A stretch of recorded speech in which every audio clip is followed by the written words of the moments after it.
Assalamualaikum warahmatullahi wabarakatuh. Hai teman-teman sahabat psikologi. Perkenalkan, kami dari kelompok 3 mata kuliah Psikologi Pendidikan, Program Studi Psikologi, Universitas Aisyah Yogyakarta. Sebelum pemaparan materi dari teman-teman saya nanti, perkenalkan saya Ari Karisma sebagai moderator. Saya akan menyampaikan kata pengantar mengenai materi kognitivisme Jean Piaget.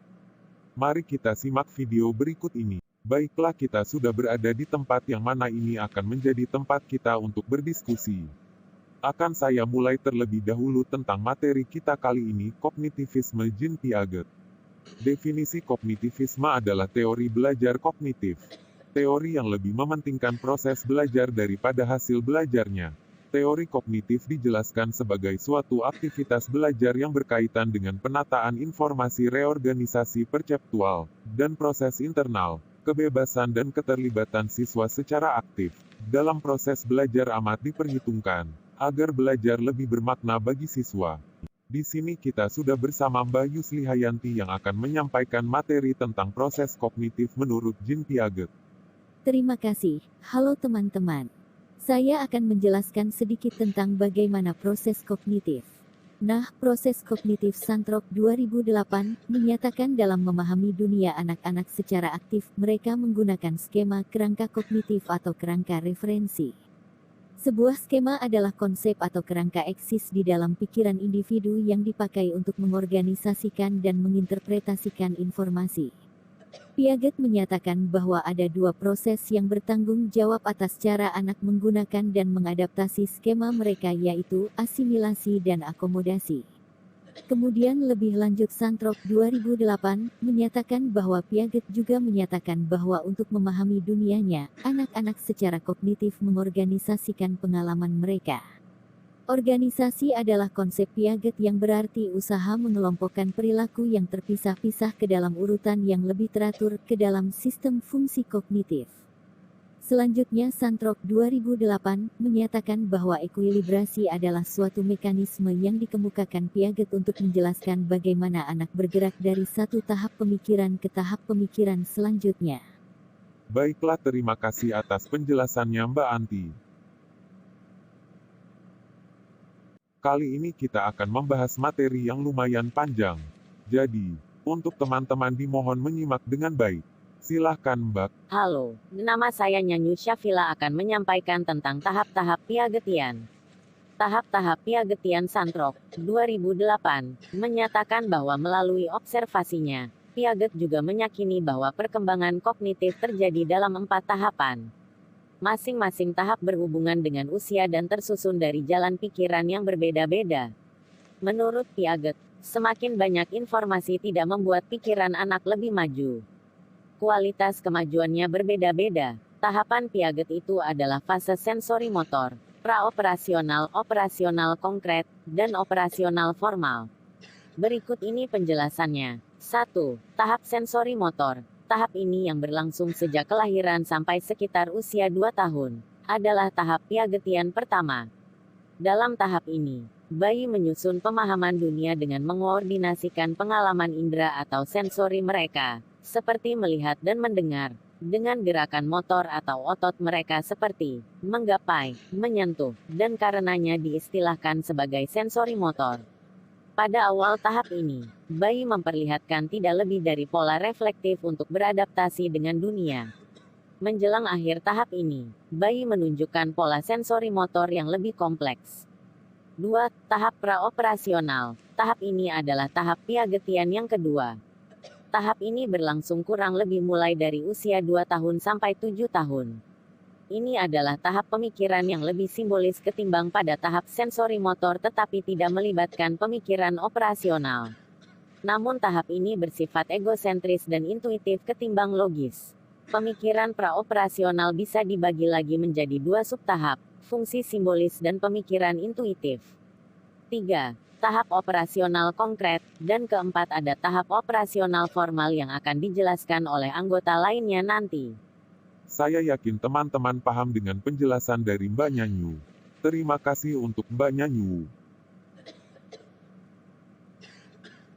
Sebelum kita melanjutkan materi, ada baiknya kita pindah ke tempat lain. Dengan suasana yang baru. 1, 2, 3. Loh kok di hutan? Kok di kafe? Kok di kantor polisi? Ya sudah. Kita jadi polisi sebentar ya teman-teman. Sekarang kita sudah bersama dengan Mbak Putri Meilani. Maaf, ruangannya berantakan. Tadi pindahnya dadakan soalnya. Silahkan Mbak.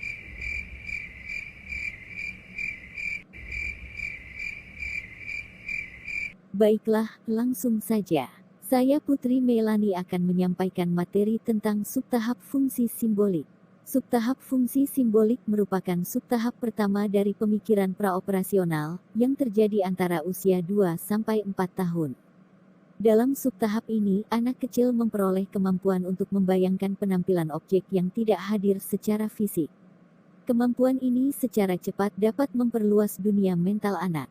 Anak-anak kecil menggunakan coretan-coretan untuk merepresentasikan manusia, rumah, mobil, awan DCB. Mereka mulai menggunakan bahasa dan terlibat dalam permainan pura-pura.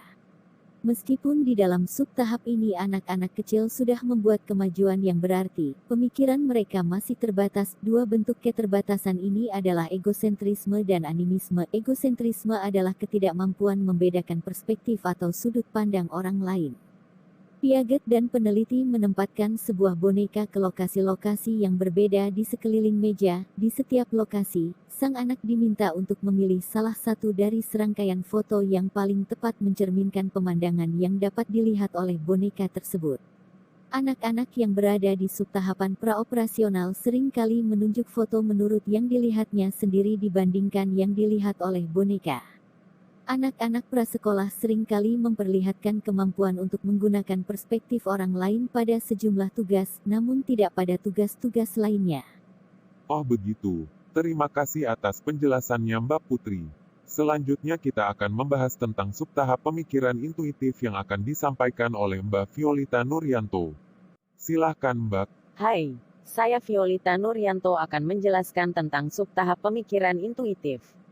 Subtahap pemikiran intuitif adalah subtahap kedua dalam pemikiran praoperasional, dimulai sekitar usia 4 tahun dan berlangsung sampai usia 7 tahun. Pada subtahap ini, anak mulai menggunakan penalaran primitif dan ingin tahu jawaban dari semua pertanyaan. Piaget menyebut tahap ini sebagai intuitif, karena anak-anak tampaknya merasa yakin terhadap pengetahuan dan pemahaman mereka, tetapi tidak menyadari bagaimana mereka bisa mengetahui apa-apa yang mereka ingin ketahui. Artinya, mereka mengatakan bahwa mereka tahu sesuatu tetapi mereka mengetahuinya tanpa menggunakan pemikiran rasional. Salah satu keterbatasan kemampuan penalaran arau reasoning anak adalah mereka sulit untuk menempatkan benda atau sesuatu ke dalam kategori yang pas. Banyak contoh-contoh tahap praoperasional ini menunjukkan karakteristik pemikiran yang disebut centration, yakni pemfokusan, atau pemusatan, perhatian pada satu karakteristik dengan mengabaikan karakteristik lainnya. Centration tampak jelas dalam kurangnya conservation dari anak di tahap praoperasional. Konservasi yang dimaksud di sini adalah ide bahwa beberapa karakteristik dari objek itu tetap sama meski objek itu berubah penampilannya. Tapi, ngomong-ngomong kenapa kita berada di kantor polisi? Apa saya telah melakukan kesalahan? Saya lupa memberitahu Anda tadi, bahwa Anda bersalah, karena telah mencuri. Mencuri? Mencuri apa yang Anda maksud? Anda telah mencuri hati saya. Hahaha.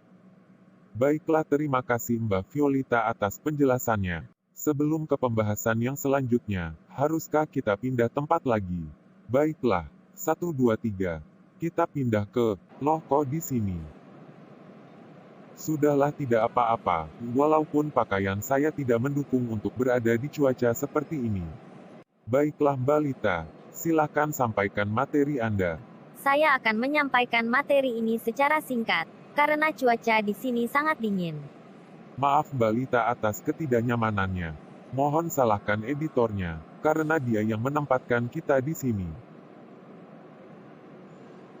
Tidak masalah, kita hanya perlu memanfaatkan waktu agar waktu kita tidak terbuang sia-sia di tempat yang dingin ini.